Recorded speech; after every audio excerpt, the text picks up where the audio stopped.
நண்பர்களுக்கு வணக்கம். இது பிரேக்கிங் நியூஸ் தமிழ். தமிழக அரசு ஒரு சூப்பரான அறிவிப்பை விவசாயிகளுக்கு வெளியிட்டிருக்கிறாங்க. ஸோ வேளாண் இயந்திரங்களுக்கு மானியம் வழங்கப்படும் அப்படிங்கிற ஒரு சர்ப்ரைஸான அறிவிப்பை தமிழக அரசு தற்போது வெளியிட்டிருக்கிறாங்க. ஸோ இதை பற்றி தான் நம்ம இந்த நியூஸில் பார்க்க போகிறோம். அதுக்கு முன்னாடி நம்ம சேனலுக்கு நீங்கள் ஃபஸ்ட் டைம் வந்துருக்கீங்கன்னா மறக்காம சப்ஸ்கிரைப் பட்டனை கிளிக் பண்ணிடுங்க.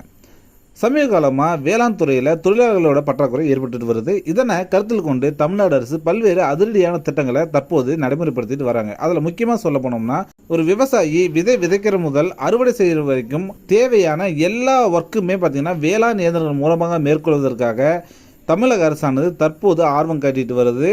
ஆனால் ஏராளமான விவசாயிகளுக்கு சொந்தமாக வேளாண் கருவிகளே கிடையாது.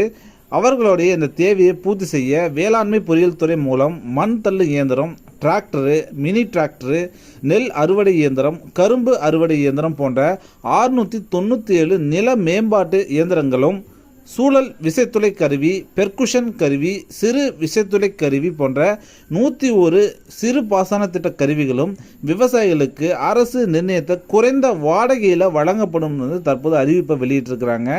இது தவிர உளிக்கலப்பை, ரொட்டவேட்ரு, கொத்து கலப்பை, நிலம் சமன் செய்யும் கருவி, விதைக்கும் கருவி, வரப்பு செதுக்கி சேர் பூசும் கருவி, அதுக்கப்புறமா கரும்பு மற்றும் காய்கறி நாற்று நடவு செய்யும் கருவி, களை எடுக்கும் கருவி, பல்வகை பயிர் கதிரடிக்கும் இயந்திரங்கள் போன்ற 40 வகையான 1885 டிராக்டரால் இயங்கக்கூடிய வேளாண் கருவிகளை அரசு நிர்ணயித்த விலையில் குறைந்த வாடகைகளுக்கு விவசாயிகளுக்கு வழங்கப்படும் அப்படின்னு சொல்லியிருக்கிறாங்க. இந்த இயந்திரங்களை விவசாயிகள் தங்களுடைய வீட்டில் இருந்தபடியே ஆன்லைன் மூலிமா ரிசர்வ் செஞ்சு கொள்ளலாம்னும் வாடகை என்ற செயலி மூலமாக முதல்வர் ஸ்டாலின் அவர்கள் இதை அறிமுகம் செஞ்சு இருக்கிறாரு. ஸோ இதன் மூலமாக பதிவு செய்யும் விவசாயிகளுக்கு முன்னுரிமை அடிப்படையில் இயந்திரங்கள் வாடகைக்கு கிடைக்கும் அப்படின்னு சொல்லியிருக்கிறாங்க. ஸோ சொந்தமாக நிலம் வைத்திருக்கக்கூடிய சிறு குறு விவசாயிகளுக்கு வேளாண்மை பொறியியல் துறையின் மூலமாக இயந்திரங்கள் வாடகை செயலி மூலமாக பதிவு செஞ்சு நில மேம்பாடு, உழவு, விதைப்பு, அறுவடை, பண்ணை கழிவு மேலாண்மை போன்ற பணிகளை மேற்கொள்வதற்காக மானியம் வழங்கப்படுதுன்னு சொல்லியிருக்காங்க. ஸோ இதுக்காகவே அரசு 2 கோடி ரூபாய் நிதியை ஒதுக்கி இருக்கிறாங்க. இதன் மூலமாக 40 லட்சம் ரூபாய் ஆதி திராவிடர் மற்றும் பழங்குடியினர் விவசாயிகளுக்கு ஒதுக்கப்படணும்.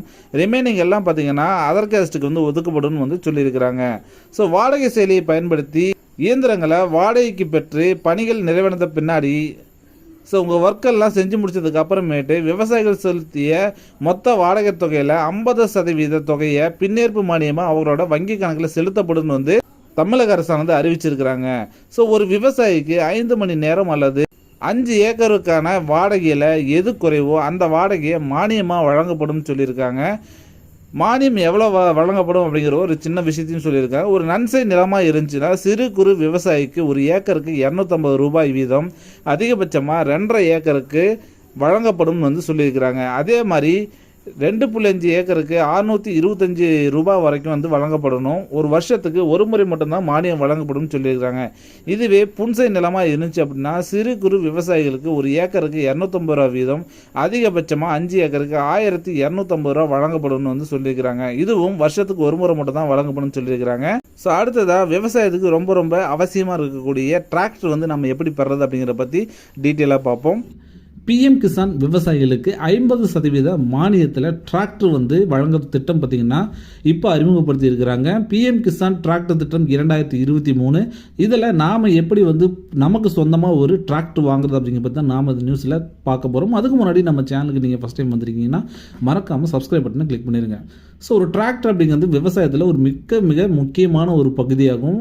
அதனால தான் இந்த டிராக்டரோட விலையும் பார்த்தீங்கன்னா ரொம்ப அதிகமாக இருக்குது. ஸோ விவசாயிகள் அதை வாங்க முடியாமல் அந்த சூழ்நிலையில் வேற ஒரு டிராக்டரை பார்த்திங்க அப்படின்னா வாடகைக்கு எடுத்து யூஸ் பண்ணிட்டு வருவாங்க. ஸோ இது பார்த்திங்க அப்படின்னா ரொம்ப அதிக செலவு அந்த விவசாயிக்கு ஏற்படுத்தும். ஸோ இதனால தான் பார்த்திங்கன்னா மத்திய அரசானது விவசாயிகள் நலன் கருதி டிராக்டரை வாங்குறதுக்காக சொந்தமாக ஒவ்வொரு விவசாயம் வாங்குவதற்காக மானியம் வழங்குறாங்க. ஸோ இது மகாராஷ்டிரா, மத்திய பிரதேசம், அசாம், பீகார் போன்ற மாநிலங்கள் எல்லாமே பார்த்திங்க அப்படின்னா இந்த மாதிரி பார்த்திங்கன்னா நிறைய டிராக்டர்ஸ் எல்லாம் கொடுத்துட்ருக்காங்க. ஸோ இதில் நம்ம விண்ணப்பிக்கணும் அப்படின்னா ஆன்லைன் இல்லைன்னா ஆஃப்லைன் அப்படின்னு 2 முறையில் விண்ணப்பிச்சிக்கலாம்.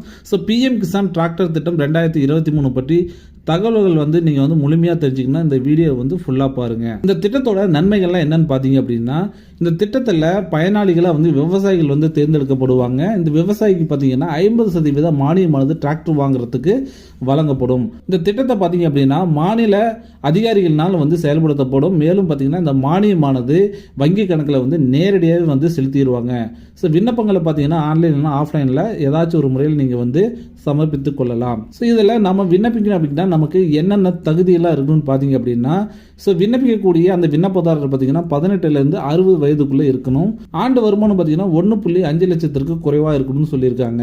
இந்த திட்டத்தின் கீழே ஒரு விவசாயி ஒரே ஒரு டிராக்டர் மட்டும் தான் வாங்க முடியும். அதே மாதிரி பார்த்தீங்கன்னா மானியம் பார்த்தீங்க அப்படின்னா ஏற்கனவே நீங்கள் விவசாயி வந்து ஏதாச்சும் மானியம் வாங்கிட்டீங்க அப்படின்னா உங்களுக்கு அந்த மானியமானது இதில் கிடைக்காது அப்படின்னு வந்து சொல்லியிருக்கிறாங்க. ஸோ இந்த திட்டத்தில் விண்ணப்பிக்கக்கூடிய விவசாயிக்கு பார்த்தீங்க அப்படின்னா சொந்தமாக விவசாய நிலம் இருக்குன்னு சொல்லியிருக்கிறாங்க. அல்லது சிறு குறு விவசாய பிரிவின் கீழேயாச்சும் நீங்கள் வந்து ஒர்க் பண்ணணும் அப்படிங்கிற மாதிரி சொல்லியிருக்கிறாங்க. ஸோ 7 வருஷமாக பார்த்தீங்கன்னா எந்த விதமான டிராக்டரும் வாங்கலை அப்படிங்கிறத வந்து நீங்கள் வந்து உறுதி செஞ்சுக்கணும் அப்படின்னு சொல்லியிருக்காங்க. ஸோ மேலே சொன்ன மாதிரி எல்லா நிபந்தனையும் வந்து நீங்கள் பூர்த்தி செஞ்சீங்க அப்படின்னா கண்டிப்பாக உங்களுக்கு வந்து டிராக்டர் ஆனது 50% மானியத்தில் கிடைக்க வாய்ப்பு இருக்குது. ஸோ என்னென்ன டாக்குமெண்ட்ஸ் எல்லாம் கொண்டு போகணும்னு பார்த்தீங்க அப்படின்னா விண்ணப்பதாரருடைய ஆதார் அட்டையை வந்து நீங்கள் கொண்டு போகணும். அது மட்டும் இல்லாமல் ஒரு அடையாள அட்டையாக வாக்காளர் ஐடி, பான் கார்டு, பாஸ்போர்ட், ஓட்டுநர் உரிமம் இதில் ஏதாச்சும் ஒன்று வந்து நீங்கள் வந்து கொண்டு போகலாம். அதுக்கப்புறமேட்டு பார்த்தீங்கன்னா விண்ணப்பதாரர் தான் சொந்த நிலம் வச்சிருக்கிறதுக்கான அனைத்து டாக்குமெண்ட்ஸையும் வந்து சப்மிட் பண்ணணும். ஸோ பேங்க் பாஸ்புக்கில் உங்களுக்கு வந்து தனியாக உங்களுக்கு வந்து அக்கௌண்ட் இருக்கணும். ஸோ அந்த பாஸ்புக் விவரங்களும் வந்து சரியாக கொண்டு போகணும். விண்ணப்பதாரருடைய ஃபோட்டோவும் எடுத்துகிட்டு போகணும். ஆன்லைன் இல்லைன்னா ஆஃப்லைன் அப்படின்னு 2 முறையில் நீங்கள் வந்து சப்மிட் பண்ணலாம். ஸோ நீங்கள் வந்து ஆன்லைனில் சப்மிட் பண்ணணும் அப்படின்னா நீங்கள் வந்து பக்கத்தில் இருக்கிற சிஎஸ்சி மையத்துக்கு சென்று நீங்கள் வந்து சப்மிட் பண்ணிக்கலாம்.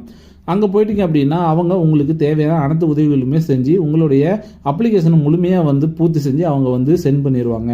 ஸோ எதெல்லாம் ரொம்ப முக்கியமாக வந்து அந்த விண்ணப்பத்தில் வந்து ஃபில் பண்ணணும்னு பார்த்தீங்க அப்படின்னா அல்லது விண்ணப்பதாரருடைய பெயர் வந்து சரியாக இருக்கணும். அதுவும் ஆதார் அட்டையில் எப்படி இருக்குதோ அந்த மாதிரி இருக்கணும். அதுக்கப்புறம் உங்களுடைய பர்த்டே டேட் ஆஃப் பர்த் வந்து சரியாக சொல்லணும். அதுக்கப்புறம் உங்களை மேலா ஃபீமேலா அப்படிங்கிறத மென்ஷன் பண்ணணும். அப்புறம் என்ன கம்யூனிட்டி ஜாதி வகையை வந்து நீங்கள் வந்து மென்ஷன் பண்ணணும். உங்களுடைய அப்பா அம்மாவுடைய பெயர், தாய் அல்லது கணவர், தாய் தந்தை அல்லது கணவருடைய பெயர் வந்து எழுதணும். ஸோ முகவரி பார்த்தீங்க அப்படின்னா ரொம்ப தெளிவாக எழுதியிருக்கணும். உங்களோட நில விவரங்களையும் வந்து எழுதணும். ஸோ மாநிலம் எந்த மாநிலத்தில் நீங்கள் அப்ளை பண்ணுற விஷயத்தையும் எழுதணும். ஸோ உங்கள் வங்கியோட பெயர், பிரான்ச்சு, ஐஎஃப்எஸ்சி கோடு, இந்த மாதிரி எல்லா விவரங்களும் பேங்க் சம்மந்தப்பட்ட அனைத்து விவரங்களும் சரியாக கொடுக்கணும். அதுக்கப்புறம் உங்களுக்குன்னு தனியாக ஒரு இமெயில் ஐடி வந்து கண்டிப்பாக இருக்கணும். அதுக்கப்புறமேட்டு ஒர்க்கிங்கில் இருக்க மாதிரி ஒரு மொபைல் நம்பர் வந்து கண்டிப்பாக இருக்கணும். ஸோ இதெல்லாம் சரியாக இருந்துச்சு அப்படின்னா கண்டிப்பாக வந்து உங்களுக்கு வந்து டிராக்டர் ஆனது மானியத்தில் வந்து உங்களுக்கு கிடைக்கும். நான் கொடுத்த தகவல் உங்களுக்கு ரொம்ப பயனுள்ளதாக இருக்கும் நான் நம்புறேன். அப்படி பயனுள்ளதாக இருந்துச்சு அப்படின்னா ஒரு கமெண்ட் போடுங்க. மறக்காமல் இந்த வீடியோ உங்கள் ஃப்ரெண்ட்ஸ் அண்ட் ஃபேமிலியோட ஷேர் பண்ணிக்கோங்க. நண்பர்களுக்கு வணக்கம். இது பிரேக்கிங் நியூஸ் தமிழ். தமிழக அரசு பல்வேறு நலத்திட்டங்களை வழங்கிட்டு வராங்க. அதில் ரொம்ப முக்கியமாக பார்த்தோம் அப்படின்னா இலவசமாக ஆடு மற்றும் மாடுகள் வழங்கும் திட்டம் தான். இந்த ஆடு மாடுகள் வழங்குறது மட்டும் இல்லாமல் அது தங்கத்துக்கு தேவையான இலவசமான ஆட்டுக்கொட்டையும் மாட்டுக்கொட்டையும் தமிழக அரசானது வழங்கிட்டு வராங்க. நாம இந்த நியூஸ்ல இலவசமா ஆட்டுக்கொட்டையும் மாட்டுக்கொட்டையும் எப்படி வாங்குறது அப்படிங்கிறத பத்தி தான் பார்க்க போறோம். அதுக்கு முன்னாடி நம்ம சேனலுக்கு நீங்க ஃபர்ஸ்ட் டைம் வந்திருக்கீங்கன்னா மறக்காம சப்ஸ்கிரைப் பட்டனை கிளிக் பண்ணிருங்க. ஒரு மாட்டுக்கொட்டகை அமைக்கணும் அப்படின்னா குறைந்தபட்சம் 40 சதுரடி ஒரு இடம் தேவை அப்படின்னு சொல்லியிருக்கிறாங்க. ஒரு மாட்டுக்கு 40 சதுரடி இடமானது ரொம்ப ரொம்ப முக்கியம். அப்போதான் அந்த மாடானது ரொம்ப சௌகரியமா இருக்கும் அப்படின்னு வந்து தமிழக அரசு சொல்லியிருக்கிறாங்க. மாட்டுக்கொட்டைக்கு நீங்கள் அப்ளை பண்ண போகிறீங்க அப்படின்னா உங்களுக்கு சொந்தமாக நிலம் இருக்கணும். அதிலும் பட்டாவானது உங்கள் பேர்லேயே இருக்கிறது ரொம்ப ரொம்ப நல்லது. யார் அப்ளை பண்ணுறீங்களோ அவங்க பேரில் பட்டா இருந்துச்சுன்னா சீக்கிரமாக வந்து லோன் வந்து சாங்ஷன் ஆகும். அது மட்டும் இல்லாமல் கூட்டு பட்டாவாக இருந்துச்சு அப்படின்னா உங்களுக்கு கண்டிப்பாக இந்த லோனானது சாங்ஷன் ஆகாது. உங்களோட அப்ளிகேஷனானது ரிஜெக்ட் பண்ணப்படும். என்னென்ன டாக்குமெண்ட்ஸ்லாம் தேவைன்னு பார்த்தீங்கன்னா உங்களுடைய குடும்ப அட்டை, ஆதார் அட்டை, பால் ஊற்றும் அட்டை மற்றும் 100 நாள் வேலைவாய்ப்பு திட்டத்தின் கீழே நீங்கள் ஒர்க் பண்ணுறதுக்கான அதற்கான சான்று, இது எல்லாமே ரொம்ப ரொம்ப முக்கியம். ஸோ இது எப்படி அப்ளை பண்ணுறதுன்னு பார்த்தோம் அப்படின்னா உங்கள் ஊர்லேயே இருக்கக்கூடிய கால்நடை மருத்துவரை வந்து அணுகுனீங்க அப்படின்னா உங்களுக்கு சரியான விளக்கத்தை அவர் கொடுப்பாரு. அது மட்டும் இல்லாமல் மாவட்ட ஆட்சியர் அலுவலகத்தில் இருக்கிற கால்நடை பராமரிப்பு துறையிலையும் பார்த்தீங்கன்னா விண்ணப்பங்கள் வந்து கொடுத்துட்டு வராங்க. அதனை வாங்கி நீங்கள் பூர்த்தி செஞ்சு அதில் என்னென்ன டாக்குமெண்ட்ஸ்லாம் கேட்குறாங்களோ அதெல்லாம் வந்து அட்டாச் பண்ணுங்கள். உங்களுடைய நில ஆவணங்கள் என்ன, உங்களுக்கு சொந்தமாக நிலம் இருக்கா, அதை எல்லா விஷயங்களும் பார்த்தீங்கன்னா உங்களோட பத்திரம் முதற்கொண்டு நீங்கள் வந்து நகல்களை, அதாவது ஜெராக்ஸ் நகல்களை வந்து அட்டாச் பண்ணுற மாதிரி இருக்கும். ஸோ இதை நீங்கள் வந்து அங்கே கொடுத்துட்டு வந்துட்டீங்கன்னா அங்கிருந்து உங்களுக்கு ஒரு குறிப்பிட்ட நாளுக்குள்ள உங்களுடைய வீடுக்கு தேடி வருவாங்க ஆபீசர்ஸ் எல்லாம். மாட்டுக்கொட்டகை அமைக்கிறதுக்கோ அல்லது ஆட்டுக்கொட்டை அமைக்கிறதுக்கோ உங்ககிட்ட தேவையான இடம் இருக்கா அப்படிங்கிறதெல்லாம் இன்ஸ்பெக்ஷன் பண்ணிட்டு அவங்க உடனே லோன் ஆனது சாங்ஷன் பண்ணுவாங்க. உங்களுக்கு 2 மாடு வச்சிருக்கீங்க அப்படின்னா உங்களுக்கு 2 மாட்டுக்கு மட்டும் உங்களுக்கு வந்து தேவைப்படுது அப்படின்னா உங்களுக்கு 79,000 ரூபாயும், 10க்கு மேற்பட்ட மாடுகள் உங்கள்கிட்ட இருக்குது அப்படின்னா உங்களுக்கு 2,15,000 ரூபாயும் பார்த்தி அப்படின்னா மாட்டுக்கொட்டகை அமைக்கிறதுக்கு அரசானது மானியமாக கொடுத்துருவாங்க. இப்போ வந்து லேட்டஸ்ட்டாக என்ன செய்தி சொல்லியிருக்காங்கன்னு பார்த்தீங்க அப்படின்னா ஆடு வளர்க்கவங்களுக்கு மட்டும்தான் இப்போ பார்த்தீங்க அப்படின்னா இந்த கொட்டகை அமைத்து கொடுக்கும் பணியானது நடைபெற்றுட்டு வருதாகவும் மாடுகளுக்கு இன்னும் வந்து துவங்கவில்லை அப்படின்னு வந்து சொல்லியிருக்கிறாங்க. நீங்கள் வந்து ஆடுகளுக்கு எப்படி அப்ளை பண்ணீங்களோ அதே மாதிரி தான் மாடுகளுக்கும் நீங்கள் வந்து அப்ளை பண்ணுற மாதிரி இருக்கும். ஸோ விரிவான விவரங்களை உங்கள் பக்கத்தில் இருக்கக்கூடிய கால்நடை மருத்துவமனையோ அல்லது மருத்துவரையோ சந்தித்து விளக்கங்களை பெறலாம் அப்படின்னு வந்து தமிழக அரசு வந்து சொல்லியிருக்கிறாங்க. மேலும் இந்த இலவச ஆட்டுக்கொட்டையோ அல்லது மாட்டுக்கொட்டையோ நீங்கள் பெறணும் அப்படின்னா கண்டிப்பாக உங்களுக்கு ஒரு பேங்க் அக்கௌண்ட்டு இருக்கணும். ஸோ தேவையான அனைத்து டாக்குமெண்ட்டும் பார்த்தீங்கன்னா ஒரு ஜெராக்ஸ் நகல் வந்து கையோடு வச்சுக்கோங்க.